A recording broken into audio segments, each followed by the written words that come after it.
नया दरवाजा स्थित हनुमान मंदिर में चल रही भागवत कथा के 5वें दिन भक्तों से भरे पंडाल में संत श्री आत्माराम जी ने कहा, यमुना के जल को जब कालिया नाग ने अपने विष से विषैला बना दिया, तब भगवान श्री कृष्ण ने यमुना में कूदकर कालिया नाग के 101 फन को नाथ कर उसे समुद्र में भेजकर यमुना के जल को शुद्ध बनाया।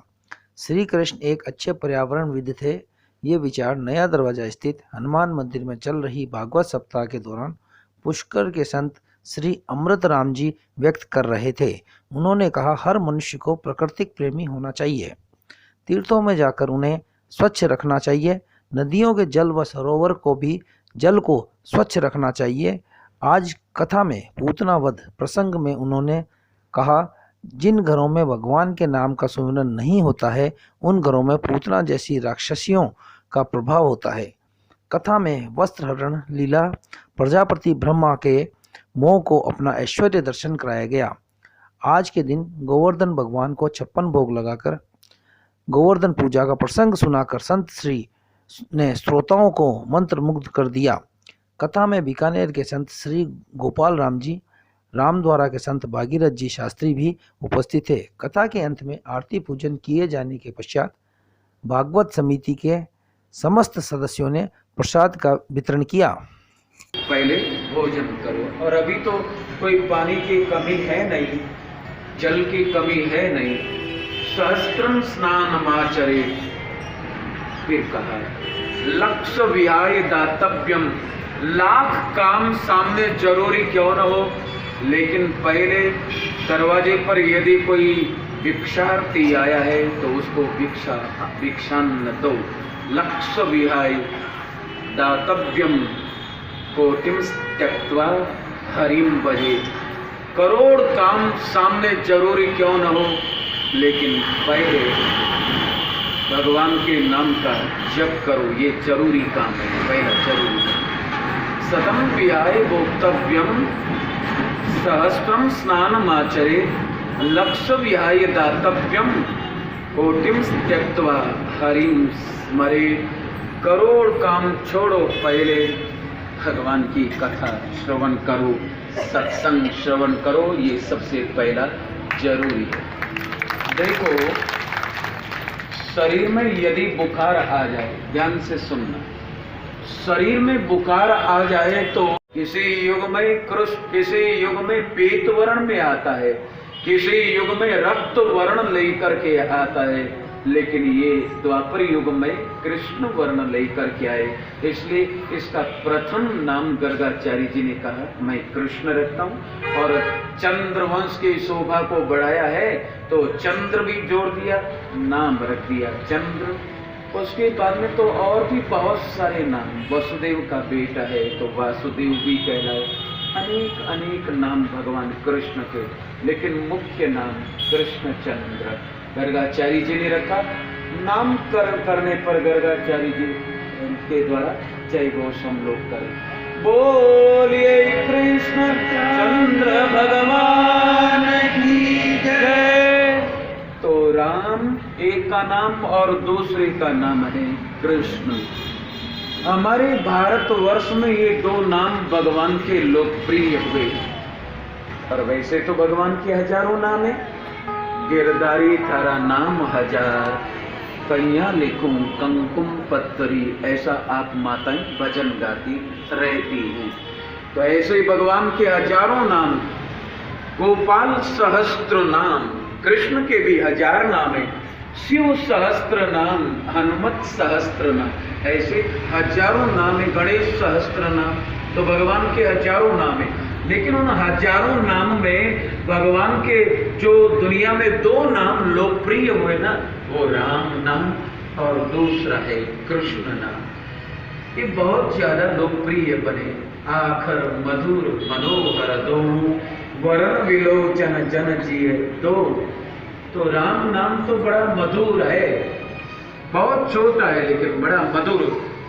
मंत्र ही नहीं अपितु महामंत्र है राम नाम, और दूसरा कृष्ण नाम। राम नाम उच्चारण करने में बड़ा सुगम है, सरल है, और कृष्ण नाम उच्चारण करने में टेढ़ा है।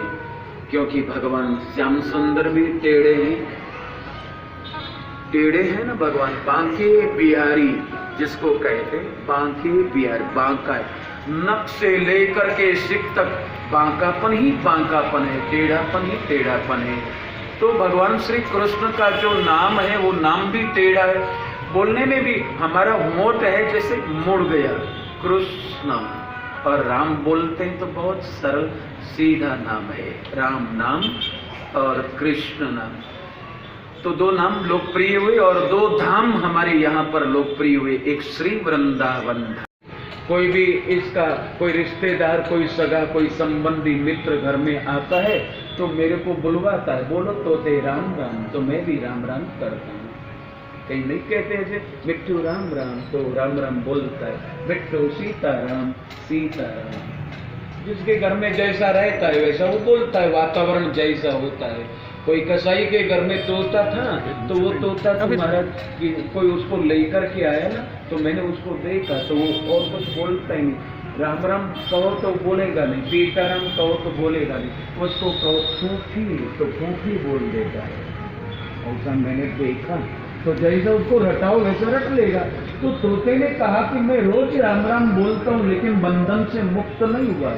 तो साधु ने बड़ा सुंदर कहा, साधु ने कहा कि तोते तेने ऐसे ही गोखन पट्टी में राम राम रट लिया, कोई गुरु बना? बोलना गुरु तो नहीं बनाया, तो गुरु तो बनाया। तो तोता कहने लगा कि अब मैं कहाँ जाऊं, घर बैठे गंगा आई है, आप ही से मैं मंत्र ले लेता हूँ। फिर साधु ने उसको मंत्र दे दिया और मंत्र देने के बाद में साधु ने उसको बंधन से मुक्त होने की प्रक्रिया बताई, कैसे बंधन से मुक्त हुआ जाए। तो ऐसे में साधु ने कह दिया कि देख मैं तो अभी भिक्षा लेकर के चला जाऊंगा, और साधु भी मेरे जैसा कोई साधारण नहीं था, बाबा रामदेव जैसा कोई योगी रहा होगा। तो उसने श्वास को कैसे रोका जाए, वो श्वास को साधने की एक प्रक्रिया, उसको योग सिखाया। 2 मिनट 5 मिनट के लिए उसको तुरंत योग सिखा दिया कि मेरे जाने के बाद में तो श्वास रोक करके साध करके ऐसे निढाल होकर के पिंजरे में गिर जाना। फिर 5 मिनट तक वो देखेगी, घर की गृहिणी सोचेगी मर गया तो फिर तेरे को बाहर फेंक देगी। मुर्दे को क्या गोपियों के लिए तो कृष्ण दर्शन करने का उलाहना केवल बहाना था, वहां तो कृष्ण दर्शन करना। तो ये गोपियां झुंड झुंड सुबह का समय गई हैं और यशोदा के घर बाहर खड़ी होकर आवाज लगाती हैं, अरे यशोदा, जोर से बोली सभी गोपियां। तो अंदर से यशोदा को लगा ये कौन है, सुबह सुबह भोर भोर में, और ये कौन ऐसे गोपी हैं जो इस तरह से जोर से मेरे को बुला रही, और ऐसा कौन गोपी है जो घर के अंदर नहीं आ रही। आवाज लगाई, अरे यशोदा बाहर आओ, अरे यशोदा बाहर। यशोदा मैया बाहर आई और बाहर आकर के देखा तो बहुत सारी गोपियों का झुंड। बोले कैसी आई, क्या कारण से तुम यहाँ आई हो सुबह सुबह? तो ऐसे में गोपी कहने लगी यशोदा से, अरे यशोदा, अरे मैया तेरा लाला हमारे घर में आता है और माखन चुरा करके खा लेता है। इतना ही गोपी ने कहा ना, तो यशोदा मैया बड़ी राजी हो गई और कहने लगी, अब मेरा कलेजा शांत हुआ है। अरे मेरे घर में तो, अपने घर में तो ये कनुआ है ना, वो माखन खाता ही नहीं है। आज तू कह रही है तो पहली बार मैंने सुना है कि कृष्ण ने माखन खाया है, तेरे मुख में घी और शक्कर, ऐसा उसको कहा। मेरे कालजे में ठंडक पहुंची है कि आज मेरा लाला है उसने माखन खा, तो उसमें शिकायत की क्या बात होगी? अरे माखन तो खाने की चीज है, तो उसमें खा लिया तो क्या हो गया, काय को उलाना, काय को शिकायत लेकर के आई। और तेरा पेट यदि ज्यादा ही दर्द कर रहा है, दुख रहा है ना, तो कितना खाया होगा मेरे लाला ने, पाव भर माखन खाया होगा, तो मैं 2 किलो माखन तुम्हें ला करके अभी दे दूं। ऐसा कह करके मैया घर के भीतर में प्रवेश कर गई, जा रही हैं। तो दूसरी गोपी ने कहा, अरे मैया, बोले अब क्या हो गया? कहने लगे कि तेरा लाला माखन खाता है, ये तो मेरे को भाता है, अच्छा लगता है। अब ये तो वही बात हो गई, थारे मारे बड़े नहीं और थारे बिना मारे सरे भी नहीं। ये तो मेरे को खाता है तो भाता है, सुहाता है, तो फिर क्या बात है।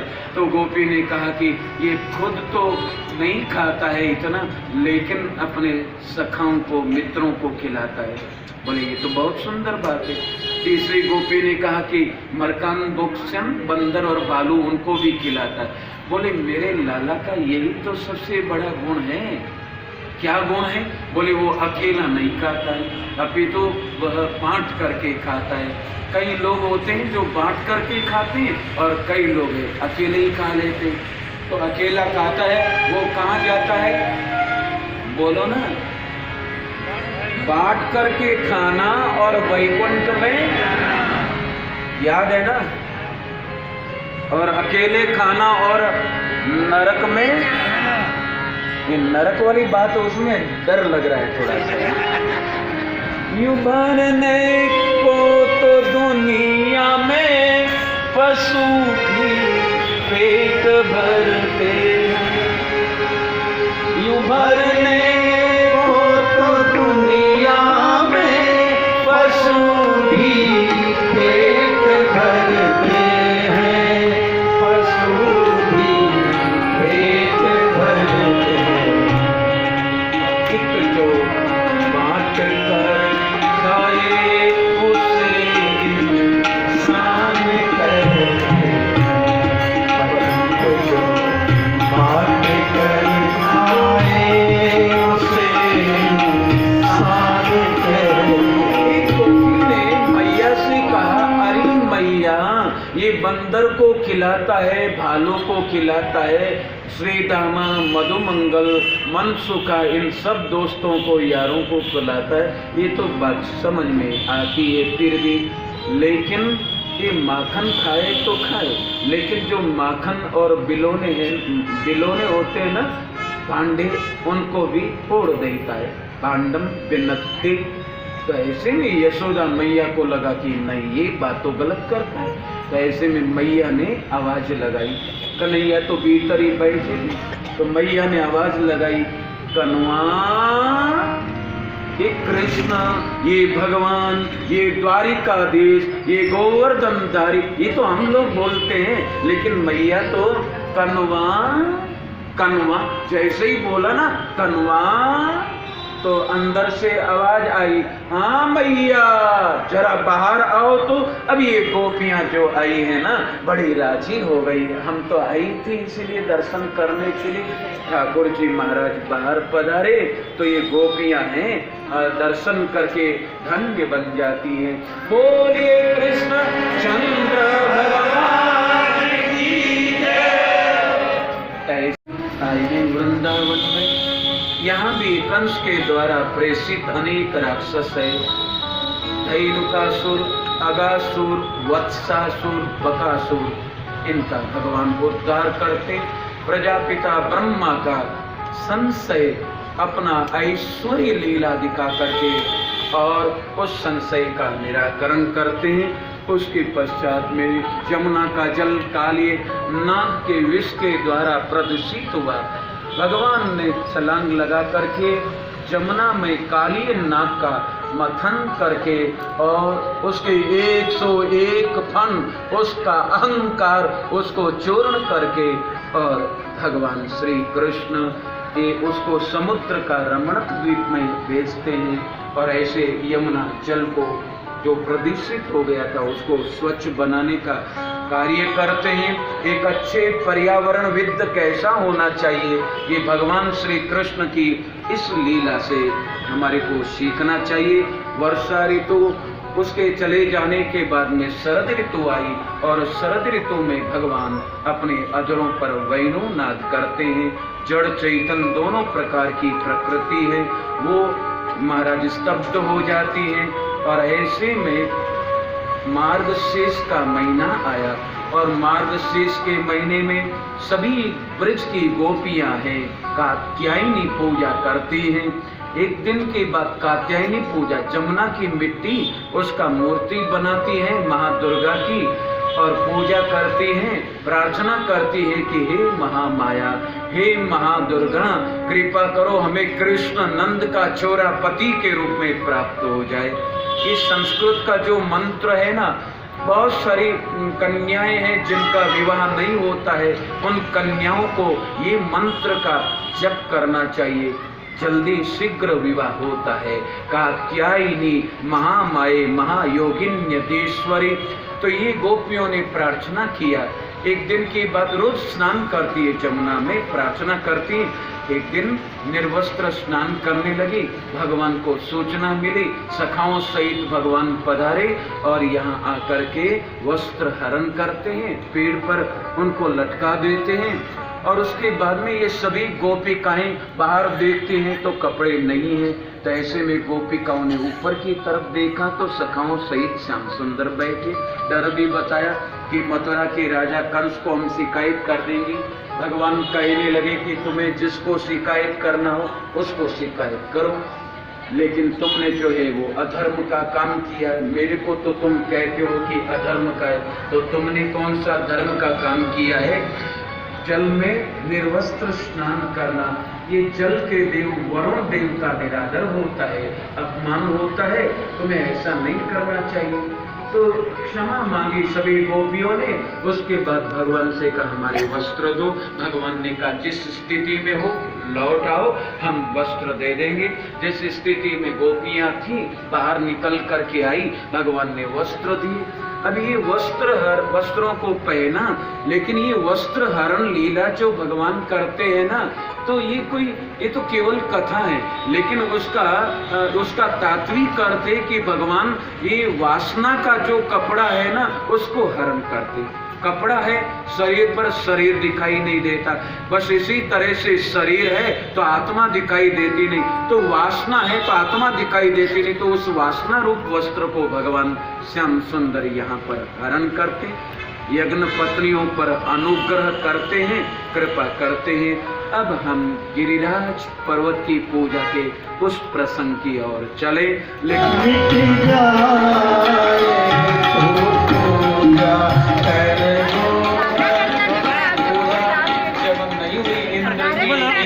क्रोध आया और 7 दिन तक मूसलधार बरसात किया, ब्रज का कुछ नहीं हुआ। भगवान की कृपा से भगवान श्री कृष्ण चंद्र ने सभी ब्रजवासियों से कहा कि तुम चिंता न करो, जिस पर्वत ने हमेशा रक्षा किया है आज वही पर्वत हमारी रक्षा करेगा। भगवान ने अपने हाथों से पर्वत को उखाड़ लिया और अपनी अंगुली के नाखून पर भगवान ने उसको धारण किया। तब से भगवान का नाम पड़ गया गिरिराज धर्म। बोलिए गिरिराज धर्म भगवान की तेरो सब संकट मिट जाए, पूजा करे गोरे धन की, तेरो सब संकट मिट जाए, मिट जाए, तू पूजा करे गोरे धन की, तू पूजा करे गोरे धन की, परिक्रमा करे मिल जाए, तू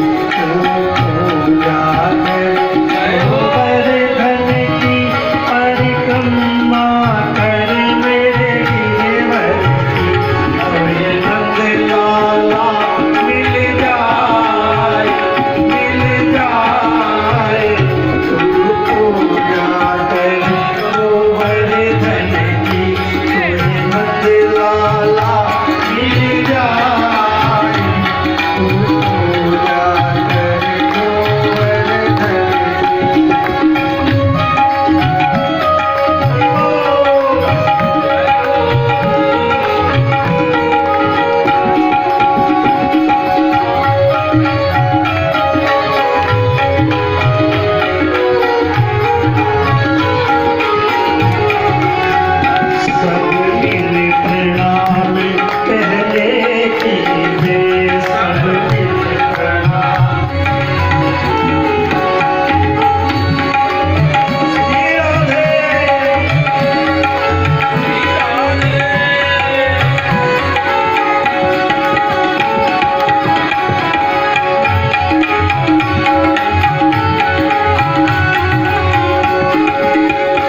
रक्षा करे अपने जन की, तेरो सब संकट मिट जाए, मिट जाए।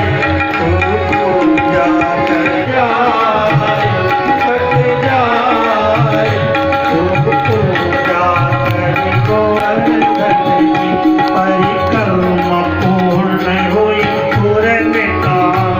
नंद बाबा के संग मधुपुर श्याम, परिक्रमा पूर्ण भई पूर्ण काम।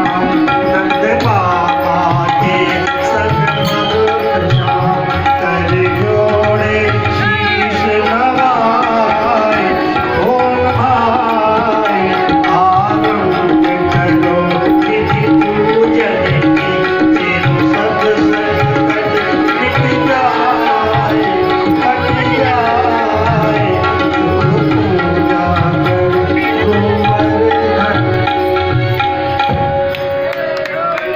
गोवर्धन। जाओ मेरे वीर नय माने मेरो मनवा, मैं तो गोवर्धन जाऊँ मारा वीर ओ नय माने मेरो मनवा, नय माने मेरो मनवा। सखी नय माने मेरो मनवा, नय माने मेरो मनवा। सखी नय माने मेरो मनवा, मैं तो गोवर्धन जाऊँ मारा वीर ओ नय माने मेरो मनवा।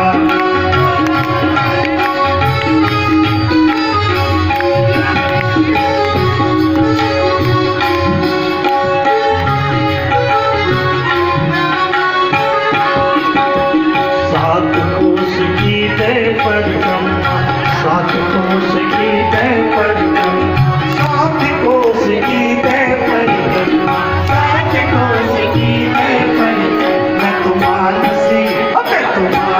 गंगा तुम्हारा भी उतर माने मेरो मनवा, मैं तो